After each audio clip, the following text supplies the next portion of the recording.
우리 찬양대가 이제 두 번째 주에 하고 또 한 주씩 우리 구역들이 돌아가면서 하기로 결의를 했는데, 우리 1구역에서 그 첫 스타트를 이렇게 은혜롭게 뽑아주셔서 감사를 드립니다. 이 공동체가 이렇게 공동체적으로 결의를 할 때 또 그것을 같이 이렇게 실천하면서 조금씩 우리의 예배가 지금 회복되는 줄로 믿습니다. 오늘 여러분과 함께 나눌 주제는 이제 상식이 무너진 시대의 예수님의 교양 교육이라는 주제입니다. 오늘 우리 본문은 4장 30절 마가복음 하나님 나라 비유입니다. 이 겨자씨 같이 조그만 것에서 하나님 나라가 이룩된다라는 요 비유 내용의 의미는 이따가 좀 얘기하겠지만, 제가 오늘 이 설교를 하게 된 그 배경부터 조금 말씀을 드리면서 오늘 말씀을 출발하도록 하겠습니다.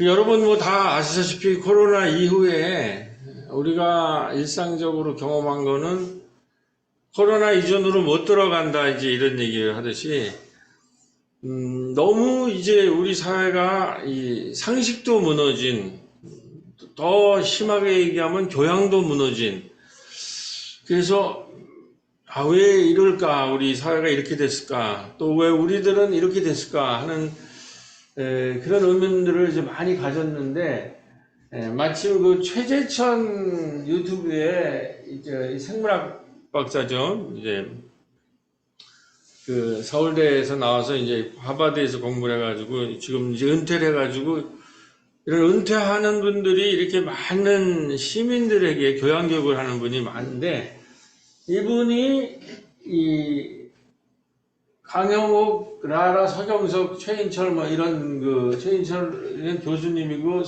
서경석 씨는 이제 이 코미디언이고, 강영욱은 이제 대통령이라고 요즘 대통령 그 애완견을 많이 하니까 그것에 대해서 이제 아주 뭐 요즘은 개는 훌륭하단가 뭐 이런 거 하는 사람을 모시고 나서 제목이 뭐냐면은 무개념 사회.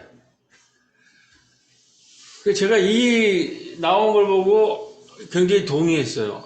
야, 이게 지금 그럼 어떻게 볼까? 하여튼 이렇게 우리가 교양적 차원에서 특별히 그 생물학자는 이제 인간을 하나의 이 여러 가지 생태계에서의 그 동물의 하나로 보면서 그 동물의 특성 중에서 이제 호모사피엔스가 인류가 어떤 특성을 가지고 있는가라는 거를 이제 과학적으로 얘기하는 분들인데, 그러니까 우리가 저거 갖고 있는 상식과 다른 그런 얘기가 있을 것 같아서 한번 이제 들여다봤어요.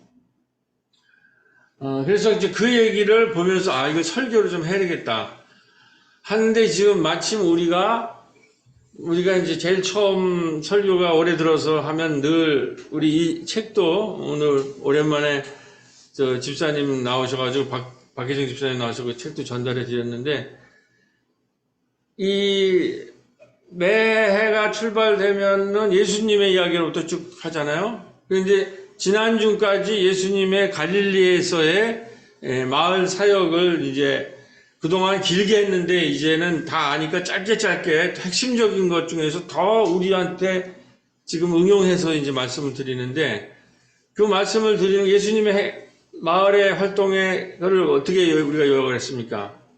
귀신을 내쫓고, 그 다음에 병자를 고치고, 밥상을 펴고, 이게 3대 사역 아니에요. 귀신을 내쫓고, 병자를 고치고, 밥상을 펴는, 이것이 예수님의 마을 활동의 핵심이에요. 근데 이 중에서 지난주에 귀신을 쫓는다는 좀 말씀드렸죠. 제가 지지난주죠. 그 귀신을 쫓는다는 말씀은 뭐냐면, 밥상을 펴고 그 병자를 고치고, 그리고 한 가지가 더 있어요. 이제 4대로 하면은 비유로 하나님 나라를 가르치시고, 그러니까 예수님의 이 행동은 마을 곳곳을 다니면서 밥상을 펴시는 거예요. 그 다음에 아픈 사람을 병자를 고치는 거예요. 그리고 하나님 나라를 교육하고 가르치는 건데, 그 교육하고 가르치는 것이 뭐로 했냐? 비유로 하는 거예요. 이게 비유라는 게 굉장히 성서에서 중요합니다. 마태복음 같은 건 아예 비유를 집대성해 놨죠. 나중에 쓰여졌기 때문에. 그럼 이 세 가지, 마을을 두루 다니면서 병자를 고치고 밥상을 펴고 비유로 하나님 나라를 가르쳐가지고 뭘 하려고 그러는 건가? 이거는 당시 로마라고 하는 제국이 이 유대 사회를 지배하고 이 동네는 누가요? 바리새라는 율법학자가 지배하는, 그거를 예수님은 악령이 지배한다고 봤어요. 그 악령을 퇴치하는 거예요. 그 세 가지 방식으로. 병자를 고치고 밥상을 펴고 비유로 하나님을 가르치면서 우리가 귀신을 쫓는다라는 거는 이제 근대인들한테는 이게 무슨 옛날에 무슨 샤머니즘인가 무슨 이해가 안 되는데, 그 당시에는 귀신을 쫓는다는 거는 악령을 쫓는다는 거고, 악령을 쫓는다는 것은 상당히 요즘 말하면 정치적인 거예요. 잘못된 권세, 잘못된 세력에 대해서, 그 세력의 핵심은 로마는 제국을, 전 세계를 지배하는 거고 동네를 지배하는 사람들이 율법학자라는 거예요. 종교 정치 지도자들이라는 거예요. 그 당시에는 재정일치니까. 이렇게 우리가 요약을 하면 됩니다. 그랬을 때 오늘 우리 지금 성서 순서가 마을에서 활동한 걸 요약을 했잖아요. 그 중에서 이제 마지막 네 번째, 비유로 하나님 나라를 가르치는 이 단계에 왔면서 이제는 이 예수 교육이라는 게 뭔가라는 거를 교우들과 함께 나누고 싶은데, 마침 무개념 사회라는 게. 우리가 이제 교육을 해야 되는데, 지금 우리가 코로나 이후에 당면한 거는 상식이 붕괴되고 교양이 붕괴하고 완전히 무개념 사회가 됐다는 거예요. 이 최진천 교수도 그렇게 본 거예요. 근데 이날 이분이 아파가지고 못 나와서 이 사람들끼리 이 최인철, 이 유튜브에 있으니까 이걸 가지고 치면 나와요. 이 사람들이 대담한 거를 요약을 하고 준비를 하고 있는데, 제가 속해 있는 가정교회 마을연구소 가교마 1월 정기 독서 모임이 기독교 교양에 관해서, 그래서 그 손성현 교수님을 모시고, 제가 그동안 바빠가지고 목요일마다 모였는데, 목요일마다 또 제가 유튜브로 회의가 있어가지고 줌으로 못 들어가서 1년 만에 들어가는데, 마침 기독교 교양에 대해서 이걸 하더라고요. 그럴 때가 꼭 있어요. 제가 뭔가를 잘 이렇게 설교를 준비하는데 어떤 모임에 가면 모임에서 그걸 다루더라고요. 그래가지고 두 개를 연결해서 이제 설교를 준비했는데, 우선 그 선 교수님이 가르치는 것에 이제 손성현 교수님이 하는 것은 기독교 교양이라는 게 뭐냐.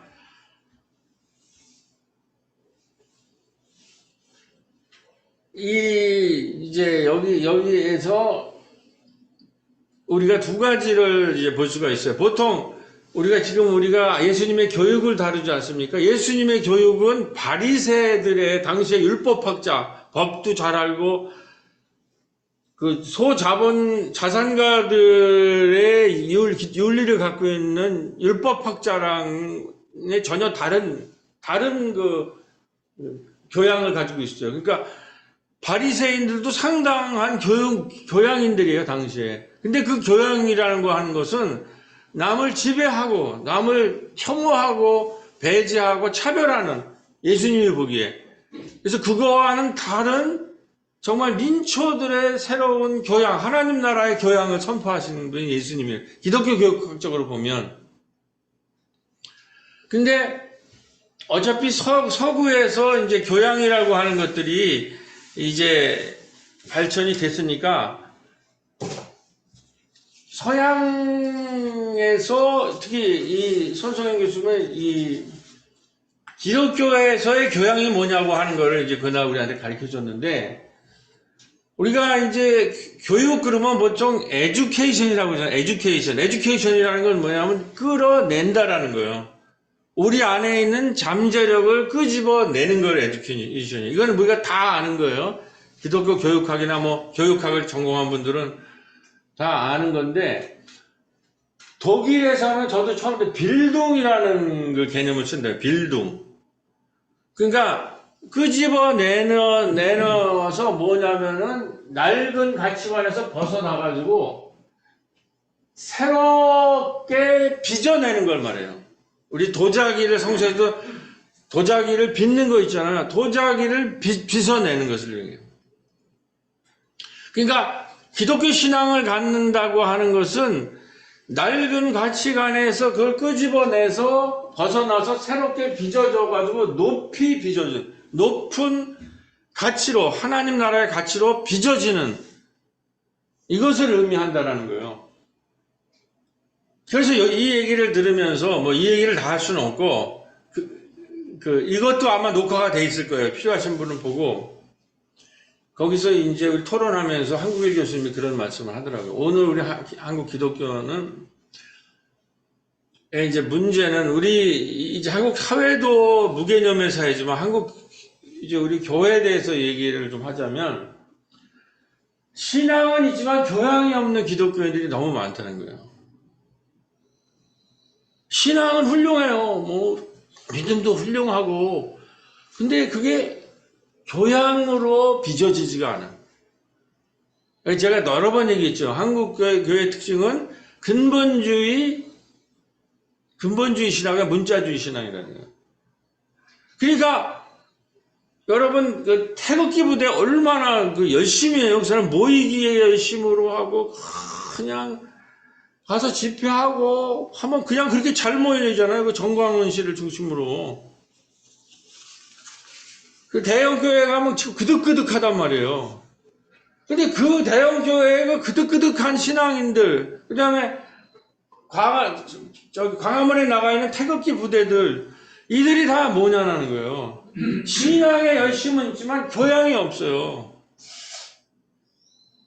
그래서 사회적인 큰 무리를 일으키고 있다는 거예요. 지금 우리에게 필요한 거는 이 무개념사. 그래서 무개념, 기독교인일수록 더 무개념. 예수 천당 지하철에 와서 불신 지옥 그래가지고 막 너 구원 받았어? 하고 이렇게 십자가로 찌르는 그 만평에 일어났죠. 그래가지고 협박하는 사형리 수준의 그런 신앙을 가지고 그러니 그걸 누가 지금 믿겠냐. 그런 무개념 신앙이 많을수록 그렇게 무개념적이라는 거예요.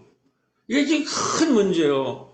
그게 지금 가득 대형교회에 모여 있어서 그 사람들이 지금 거리로 태극기 부대가 돼가지고 이게 지금 그래서 지금 기독교가 종교 중에서 가장 낮은 신뢰도를 가졌다는 거예요. 그러니까 지금 우리에게 필요한 거는 우리의 잠재력을 낡은 것에서 벗어나서 새로운 교양으로 빚어줘서 더 높은 교양으로 빌딩, 빚어줘야 된다는 거예요. 다시 빚어줘야 됩니다. 그렇지 않으면 이 새로운 위기의 시대에 모든 것이 무너지고 모든 것이 새로워지는 시대에 이게 힘들다는 거예요. 그 다음에 우리가 좀 세상 사람한테 조금 안타까운 점은 우리가 열심히 하면 되죠. 교양은 있고 뭐 사회과학적이나 인문학적 지식은 풍부한데 신앙이 좀 없다라는 걸 저는 느껴요. 사실 뭐 일생에 우리의 과제 중에 하나인데 그래서 이게 좀 결합되면 신앙도 있으면서 교양도 있고 또 우리가 믿음이 없는 사람은 교양도 있지만 신앙이 있는 이 말씀을 전해야 되겠다. 이렇게 해서 오늘 말씀을 준비하게 된 겁니다. 자, 그러면 이제 우리 본문 겨자씨 비유로 한번 들어가 보도록 하겠습니다. 예수님의 비유 얘기는 이 비유는 지금 4장인데 언제부터 나오느냐? 제가 그 책에도 자세히 써 있고 여러 차례 말씀드렸지만 이거 예수님은 마을에서 활동을 하다가 마을에 있는 가장 많이 부딪힌 사람이 누구예요? 회당에 있는 율법학자, 율법주의자들이랑 부딪혀요. 그래가지고 예수님이 병자를 고치고 밥상을 펴고 그리고 하나님 나라를 가르치는 것에 대해서 그 유대의 회당에 있는 권력들은 그렇게 싫어한 거예요. 예수님이 고치는 데마다 나와서 너는 왜 세리와 죄인의 친구가 되느냐?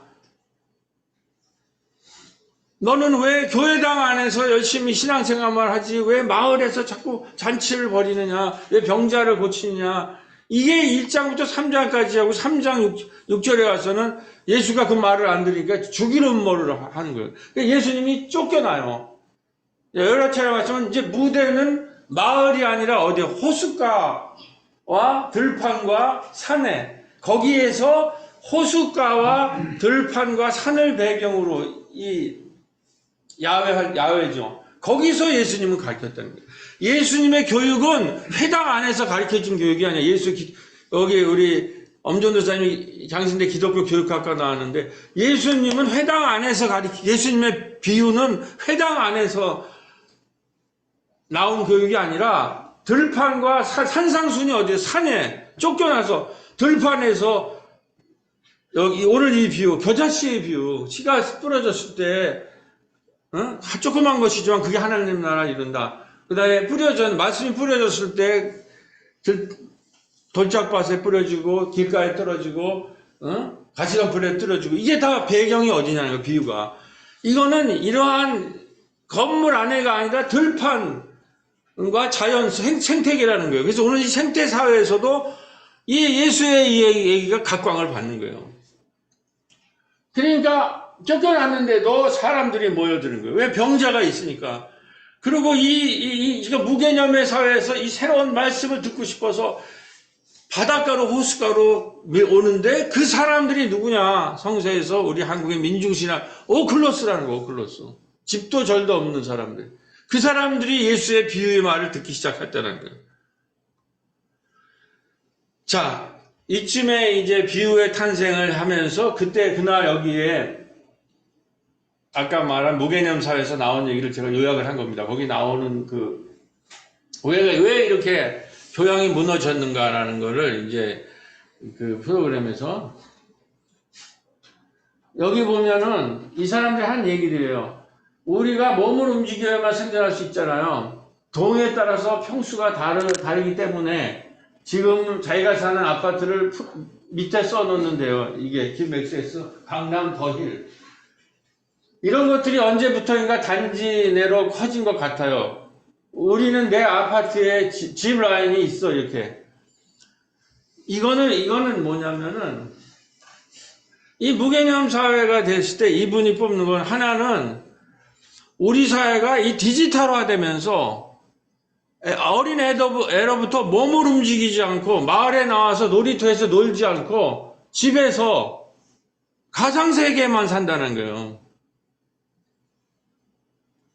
이렇게 산 애들이 뒤에 나오지만은 지금 괴물 부모가 되고 지금 청소년들의 그 정신질환 문제가 엄청나요. 정신적인 문제가 어렸을 때 제대로 놀지 않고 맨날 컴퓨터만 가지고 있고 어른과 대화하는데도 컴퓨터만 바라보고 있어요. 제가 대학에서 하면 대학생들도 컴퓨터 보는 애들이 있더라고요. 강의 시간에. 그러니까 우리 약대동만 못해요. 그래서 강의하고 싶지 않을 정도로 그럴 때가 있다는 그런 대학교도 있어요. 그게 이 시대의 상식과 교양이 무너진 무개념 사회가 된 이유는 대지와 땅이 없는 몸과 놀이터가 없는 가상의 세계에서 살기 시작하고 깊은 관계가 있다. 어렸을 때부터 생활의 공간이 가상세계라는 거예요. 그러니까 지금 아파트나 동네 놀이터에 아무도 없어요, 애들이. 놀지를 않아요, 애들이. 그러니까 이런 애들이 뭐라고 그러냐면 평수를 갈라요. 애들 사이에. 그래서 자기를 이렇게 소개해요. 우리는 어떤 아파트에 산다. 그리고 이 아파트에 사는 것은 이 아파트 이런 데 살지 못한 애들이랑 놀지 말라. 그러니까 어렸을 때부터 애들끼리 놀면서 서로 싸우기도 하고 화해도 하면서 또 적절하게 타협도 하면서 하나의 사는 인간관계의 가치관을 만들어 놔야하는데 그런 가치관이 이미 형성이 안 된다는 거예요. 그리고 이제 부모들의 그 집의 크기, 부모들의 있는 부의 크기를 가지고 구분하는, 쟤랑은 놀지 말고 쟤랑은 나랑은 집 평수가 다르고 이런 것들로 하면서 사회적 관계, 사회에 나가서 관계를 맺을 줄 모르는 애들이 수두룩하다는 거예요. 그렇게 되면 그 사람들이 뭐냐면 무개념이에요. 사람들과 사람들 사이에 공동체에서 관계를 맺는 것이 힘들어요. 어떻게 해서 싸우기도 하면 화해도 하고 그리고 적당하게 타협도 하면서 어떻게 공동의 질서를 만들어내야 되는 거를 배워본 적이 없다는 거예요. 이게 이제 제일 재미있는 우리 집에 이 반려견이 왔습니다. 이게 깜풍인데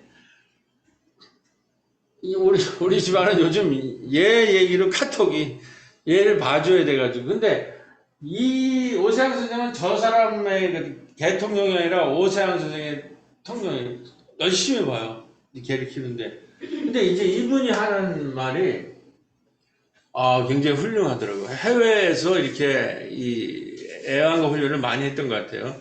그래서 최재천 박사는 생물학 박사잖아요.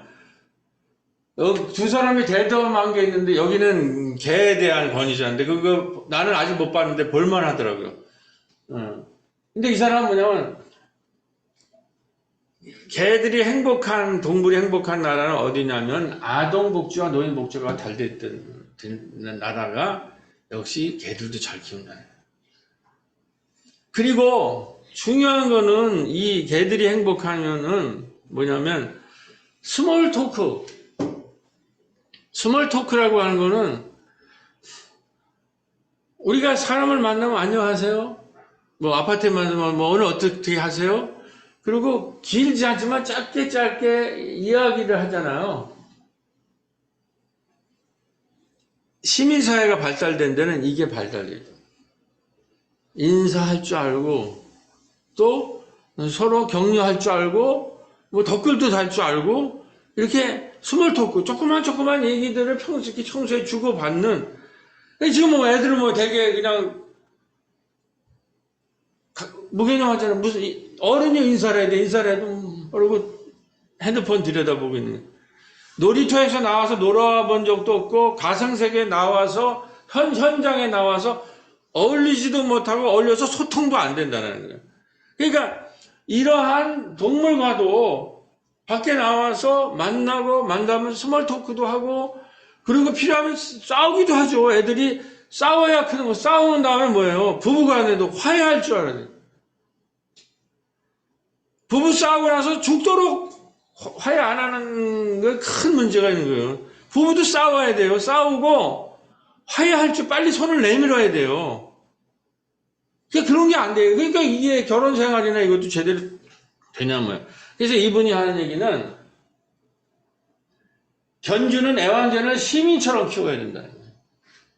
그래서 개통령이 개랑 지내면서 개 사회성 얘기를 하면서 이게 스몰 토크 얘기를 하면서 아동복지, 노인복지를 얘기하면서 뭐냐면 이 개를 시민으로 키울 수 있을 때 그게 선진국이 된다는 거예요.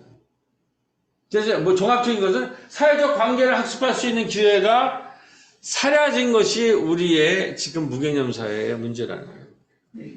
그러니까 도저히 인간과 인간 사이의 관계망이나 관계에서 어떻게 처신해야 되고 자기가 어떻게 때로는 제안도 하고 또 자기가 다른 생각도 받아들이기도 하고 자기 얘기도 하고 또 틀리면 화해하고 소통하는 이것을 이 현장에서 배워야 되는데 이게 다 무너진 거예요. 갈수록 지금 가상세계가 많아지고 뭐 GTP가 어쩌고저쩌고 그러는데 물론 편하고 그렇죠.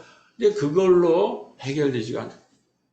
성서는 특별히 강력한 우리 창조를 하신 하나님 자체가 이런 관계망, 생명의 관계망 속에 계신 거예요.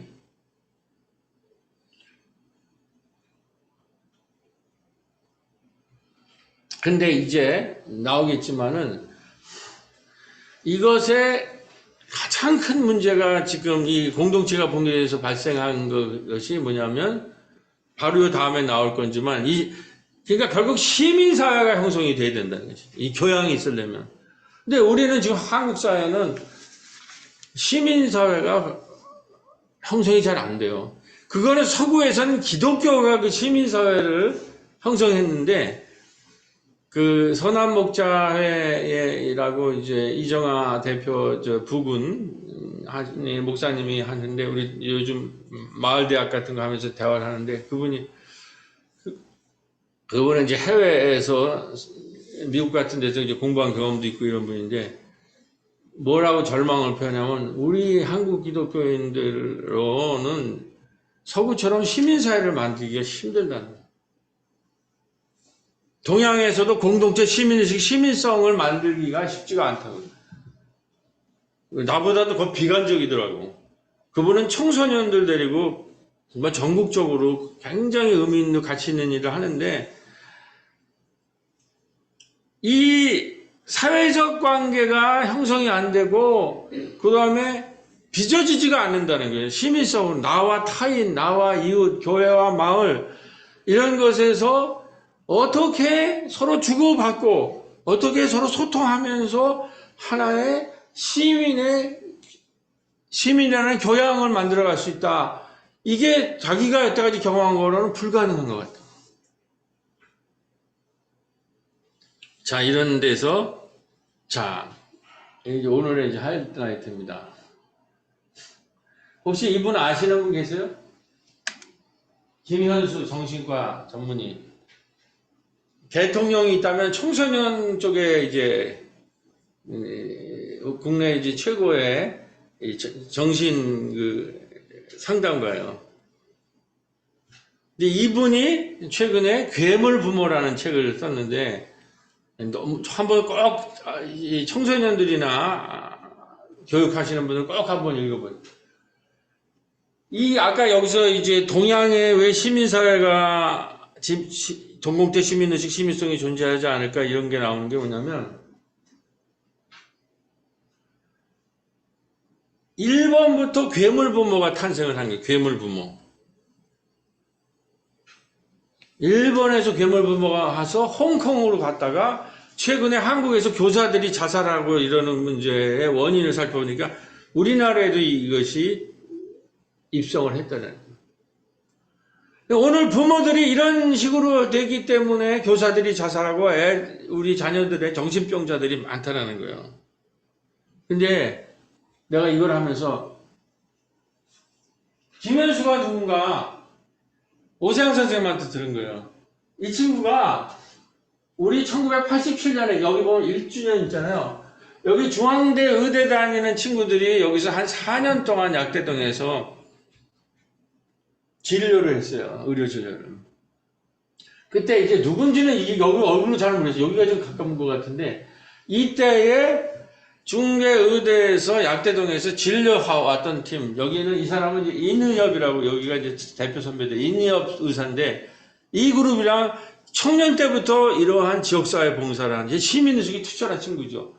이제 이런 친구가 청소년하는 정신과 의사를 해가지고 이 청소년 문제들을 지금 아주 집중적으로 탐구하고 고2병 뭐 이런 거 지금 청소년들의 정신적인 그래서 이분은 들어보니까 내가 이번에 사실같이 다 또 읽어봤죠. 뭐냐면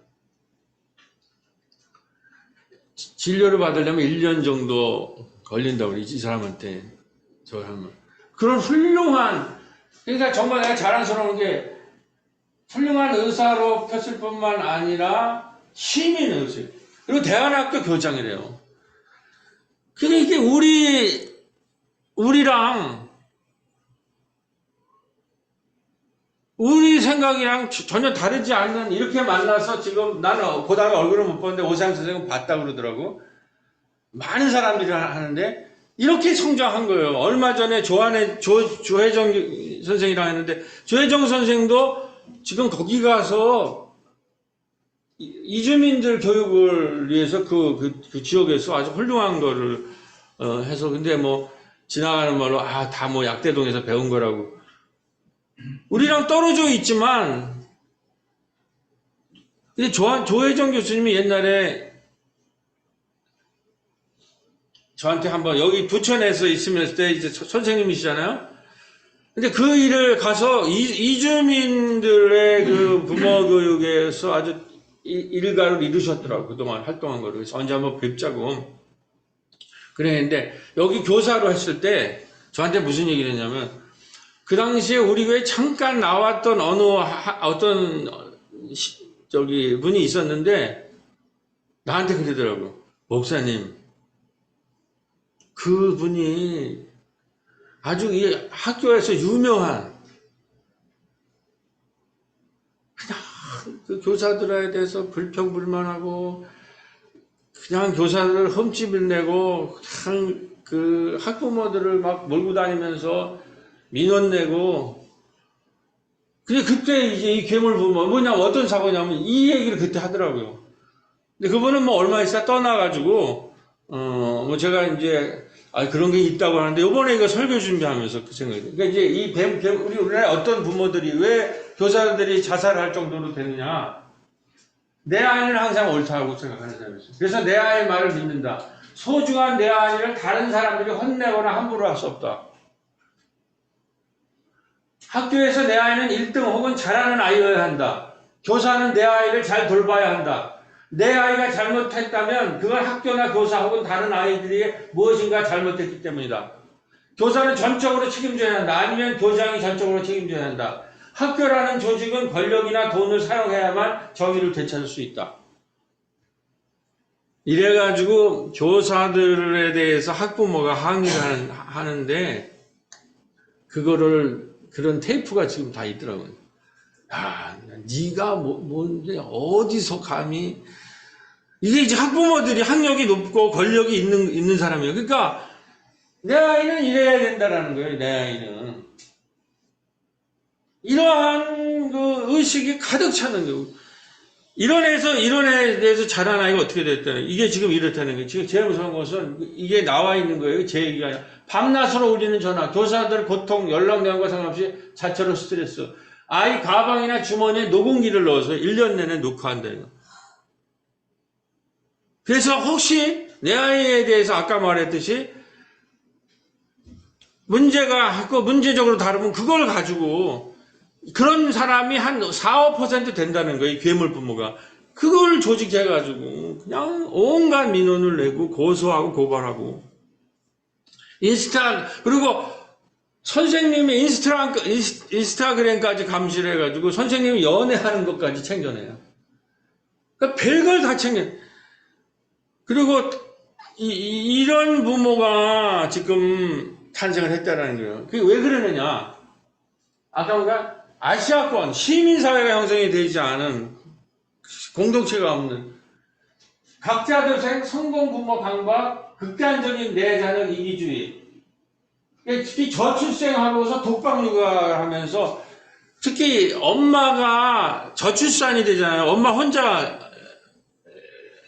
애도 한 사람 애 하나뿐이 없고 그러니까 부모 혼자만 키운단 말이에요. 여성이 엄마가 그러면 그 자녀랑 완전히 일체가 돼요.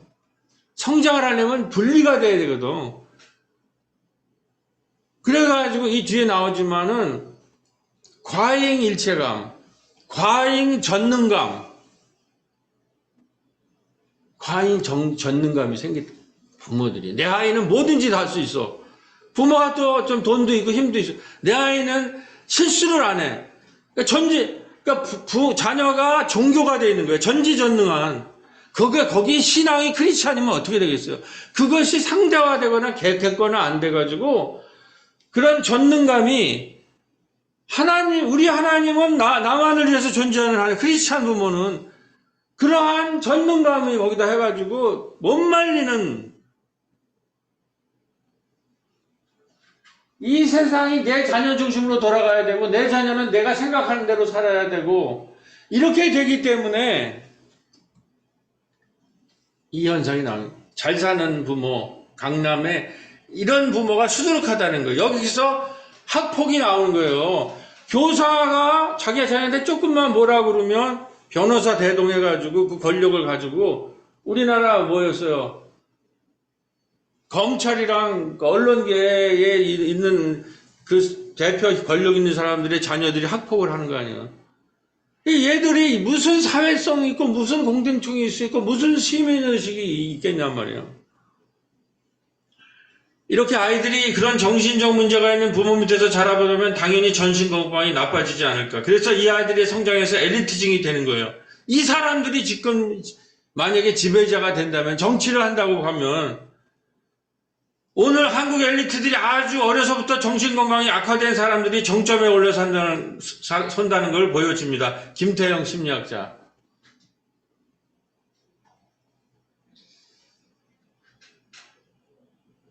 그러면 문제 해결이 뭐냐? 이 김현수.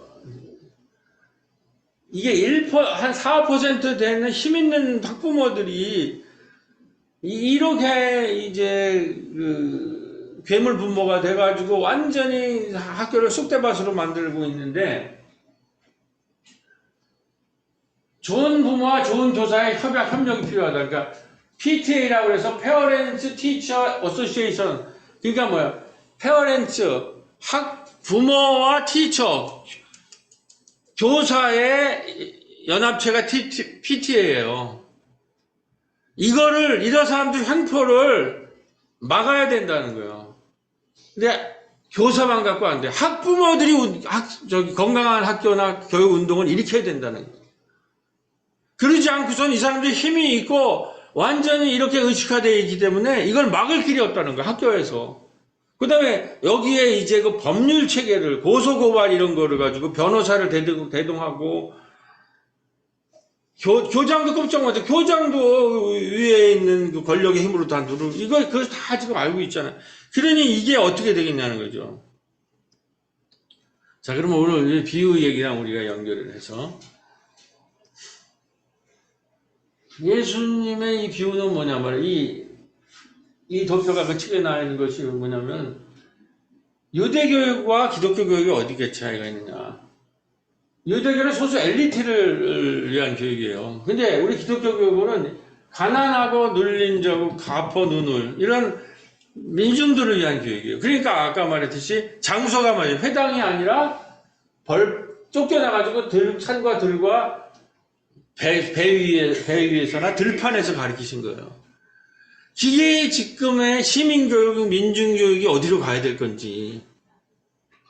이게 지금 그러니까 지금 이 마을 대학이 등장하는 거는 이게 학교만 가지고 해결도 안 돼. 학교에서는 학부모들이 지금 일어서야 되고 학교 자체도 지금 한계에 부딪힌 거예요. 교회도 건물 안에, 학교라는 건물 안에서 이 교육해서는 안 된다는 거. 건물 밖에서, 사회에서, 지역사회에서, 마을에서 부딪히고 들판에서 산을 배경으로 해서 서로 소통하고 싸우고 화해하고 웃고 떠들면서 생태적으로 현장 교육을 해야 돼요. 교육 방법은 교리를 가리키는, 유대교 교리를 가리키는 것이 아니라 이야기와 비유, 스토리텔링이에요. 비유가, 그래서 이 비유가 파라블, 이것이 중요한 거예요, 교육에서.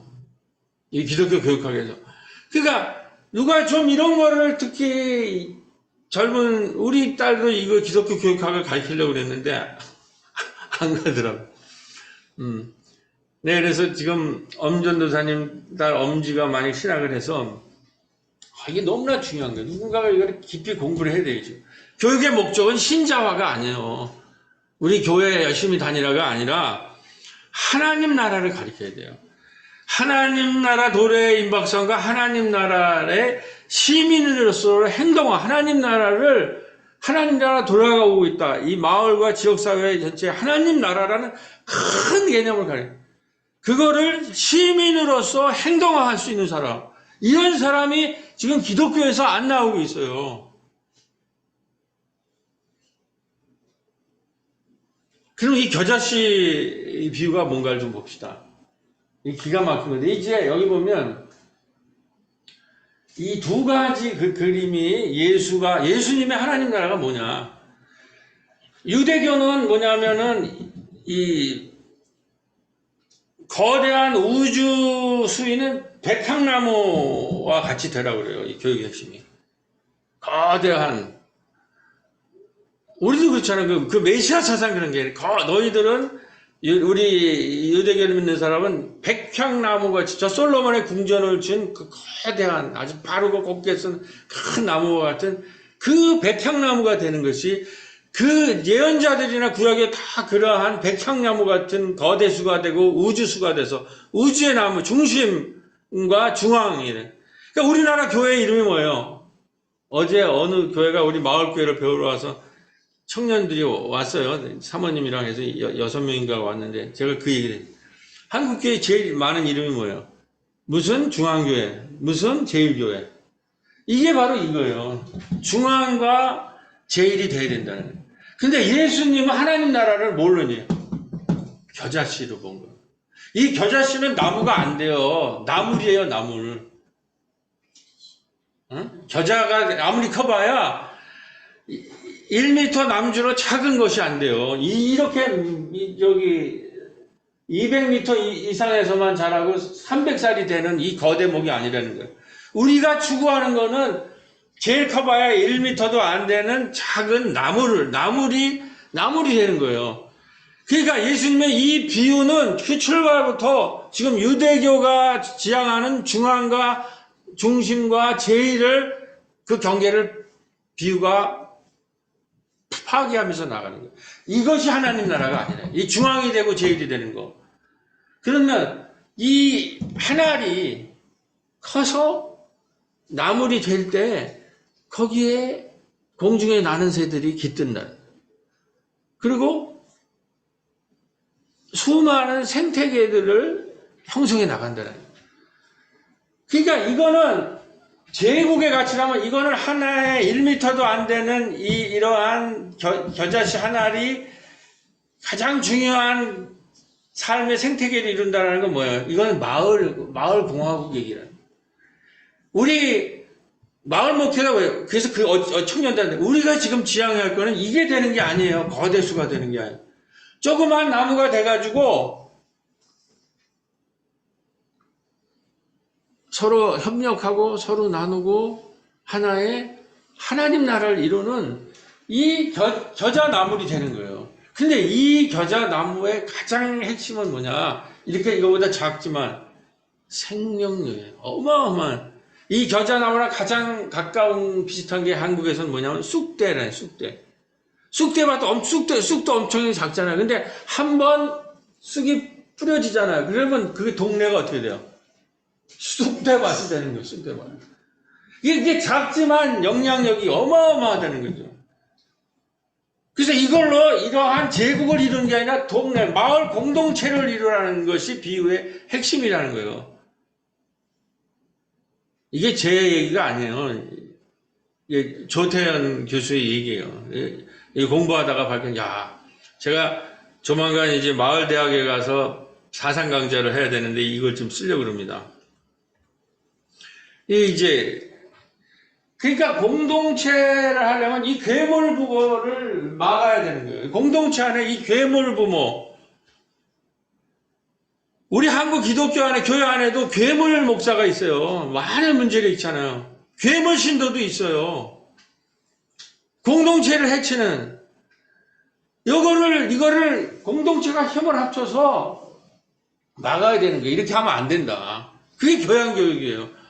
여기 같이 사는데 서로 같이 협력하고 조그만 것도 나누고 서로 소통하고 마을에서 같이 뛰놀고 자기 애들도 거기서 보내고 같이 성장하고 이러지 않고 공동체를 몇 명의 여기 보면 이거 시간에서 다 묻지만 아이들에게 영양까지 고려한다는 교권을 넘어서 공동체를 침해하는 행위로 봐야 한다는 거죠. 몇 명 아이들을 보호하고 그 부모들의 요구를 들어주기 위해서 선생님들이 피폐해지고 다른 아이들이 불공정한 경험을 하게 되는 것. 그 과정에서 공동체는 우리를 행복해 주지 않는다는 경험을 하게 만드는 것은 결국 공동체를 침해하는 것이니까요. 이번 책의 부제를 공동체를 해치는 독이 든 사랑. 이 괴물보도라는 거는 이 자녀를 극진히 사랑하는 거 아니에요. 그래갖고 우리 자녀를 해치면 안 된다. 우리 학교 자녀가 선생님들이 우리 자녀를 제일 중심으로 보호해준다. 우리 자녀는 햇빛이 가까운 곳에 있지 않으니까 저 다른 데를 해야 된다. 별의별 걸 다 요구한다는 거 아침에. 우리 오늘 애는 어저께 뭐 하니까 뭐 어떻게 해달라 이런 거를. 우리 때는 어르신들이 그렇게 하면 학력이 높지 않지만 우리는 애들이 말썽 보면 우리 부모들은 우리 애를 먼저 야단치잖아요. 그리고 부모님 하면 기본적인 선생님이 오면 우리 어머니가 선생님이 우리 집에 신방으로 뭐 방문을 오잖아요. 진짜 극진하게 선생님이 오세요. 그거 우리가 보고 배운 거라고. 물론 그 선생이 인격이 그만하지 못하지만 그거를 보고 지금 내가 와서 그걸 내가 봤다고. 엄마가 음식 차리고 이러한 교양이라는 거, 그 시민 교양, 그게 당시에는 유교라는 게 있어서 유교적인 가치관이 있어서 모든 부모가 그런 정도는 갖고 있었다는 거예요. 근데 자기 부모의 욕구를 들어주기 위해서 자기의 욕구나 자기 애들의 욕구를 주기 위해서 선생을 무너뜨리고 공동체를 완전히 파괴되는 독이 든 사랑, 이 괴물 부모, 괴물 목사, 괴물 교인들이 늘어나고 있다는 거예요. 여기에서 뭐가 가능하냐, 뭐가.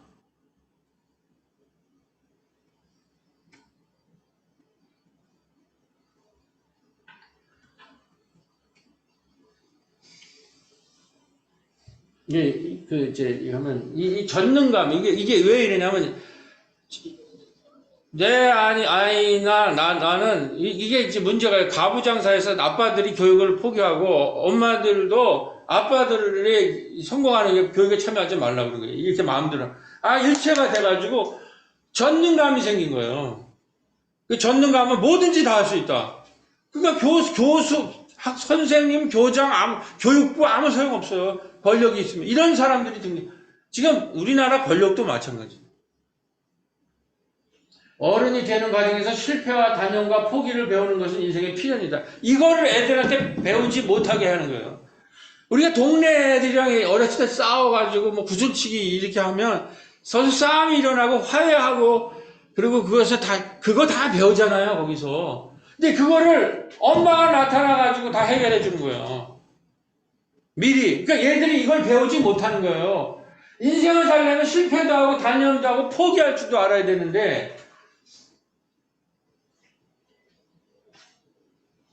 그래서 여기에서 애들이 이렇게 자라는 애들이 엄마가 없으면 아무것도 할 수 없는 정신질환자가 된다는 거예요. 그래서 김수현 이 사람은 덴마크 선진국에서는, 프랑스 선진국에서는 초등교육에서 협동에 필요한 과제가 60%가 된다고 하는 거예요. 교육과정의 60%가 1등이 되는 것이 교육의 핵심이 아니에요. 우리나라처럼 우주수가 되는 게 아니란 말이에요. 선진국은. 60%가 협동할 줄 아는 사람, 협동할 줄. 뭐가 공동체가 있으면 같이 협력을 하고, 같이 실패도 경험도 하고, 성공도 같이 경험하고, 같이 좋아도 하고, 울고, 이래야 이게 교양이고 인간이지. 이게 안 된단 말이에요. 1등을 정하지 않는다라는 거예요. 청백전을 해도. 1등 이런 거 그러면 벌써 거기서부터 차별이 되고 문제가 생기거든요. 알려지고 연구된 수많은 사례 보면 모든 아이들이 행복한 학교, 교사, 학부모들 공동으로 살아가는 학교를 만드는 것인데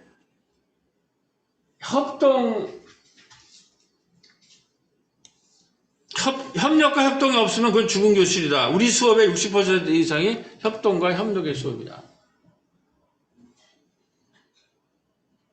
그러니까 뭔가 협동이 안 돼요. 우리나라 공동체가 뭔가 다 자기 중심으로 움직이려고 하니까 이게 지금 애들을 정신병자로 만드는 거예요, 이게. 그게 지금 청소년들이 정신질환자가 얼마나 많냔 말이에요. 이 주체가 누구냐?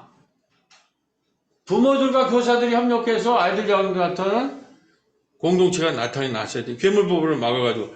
지금 가장 중요한 운동은 학부모들의 운동이라고 생각해요. 괴물부모와 같은 공동체를 파괴하는 내 자녀 지상주의를 대적할 공동체주의와 협력에 기초한 학교 운영을 주장하는 학부모 운동이 더 강화돼야 돼요. 이러한 것에, 이러한 자기 이기적이고 자기중심적인 거를, 이런 우주수를 막아서 우리는 공동체적으로 살겠다고 결단하는 부모들이 나타나야 된다는 거예요. 그리고 그 PTA를 구성하는데, Parent Teacher Association은 초경쟁적 소수 엘리트 중심의 학교 운영을 당장 그만두어야 해요. 이미 많은 학부모들이 동의하고 있다고 생각해요. 더 적은 수의 학급 인원을 더 많은 교사들이 협력해서 경쟁과 갈등보다는 협동과 공동체 정신에 기반해 가르쳐야 한다는데 많은 사람들이 동의할 거예요. 이게 안 되니까는 지금 이게 계속 좌절되잖아요. 그 소수들이 그냥 자기중심적으로 학교도 이끌고 마을도 이끌고 정치도 이끌니까. 그러니까 이게 묻지마살인 칼부림 초등학생 여러 차례 학부모 아빠들의 아빠 찬스 이게 나타나는 교육이 다 무너지는 거예요. 그 대안이 뭐냐? 학부모 공동체가 만들어져야 되고 그래서 마을 대학 협동조합이 등장하는 거예요. 이거 이렇게 놔둬서는 안 되겠다. 코로나기에 시작됐는데 이게 지금 들불처럼 해서 이 집 사이트에 들어가면 제가 여기 운영위원으로 참여하고 있는데 유쾌한 상상, 즐거운 인생, 새로운 지역, 마을 교육기관 이거를 지금 이겨내려면 마을 공동체나 교회 공동체가 살아나지 않으면 힘들잖아요. 그래서 세미나를 열었더니 이게 들불처럼 40명이 여기 그리고 여기 보여 관리 공동체 은주 여기 중복됐습니다. 정소영은 준비했나? 그 다음에 하여튼 우리 멤버들도 여기 많이 이제 약대동도 여기 한 몫을 했죠. 그래서 토트니스와 슈마케아 이거는 작은 것이 아름답다고 하는 이 새로운 교육운동이 여러분들이 저한테 안식년을 줘서 전 여기를 다녀왔고 이거를 지금 황대건 교수 이 생태학자가 강의를 했는데 저랑은 차원이 다르더라고요. 큰 공부를 저도 이렇게 했는데 그리고 우리가 이 간디 학교를 다녀왔죠. 우리 마을대학 워크숍에 우리 부천팀도 참여했고 그 다음에 화요일날 모입니다. 부천의 마을협동조합과 마을대학이 우리가 50만 원을 추천해서 부천에서 마을대학을 하자고 그래갖고 화요일날 커리큘럼을 만들어서 오는 봄에 부천에도 마을대학을 우리가 한번 이제 하려고 하고 있습니다. 그래서 그리고 최근에 이제 2월에 마을대학 워크숍이 열리고 마을대학 사상 강좌가 열리는데 이게 될 줄 알지 뭐 사상 기획을 하는데 제가 4월 17일 날 마을에서 만난 예수 이 책을 가지고 여기 지금 보면 마을 사상 지금 우리가 얘기하는 그 겨자씨 사상 같은 것이 간디, 노자, 예수, 슈마허, 톨스토이 그 다음에 장일순, 정약용 뭐 이런 사람들을 가지고 우리가 이제 이 시민교육, 이 시민들이 이 교양을 갖지 않은 신앙인들이 서구는 이 신앙인들이 신앙과 함께 교양을 가진 거예요. 교양 있는 시민을, 교양 있는 시민 크리스찬들, 신앙인들이 등장을 해야 된다 하는 이 말씀으로 오늘 또 시간이 또 지났네요. 하나님의 말씀을 마치도록 하겠습니다. 할렐루야. 네.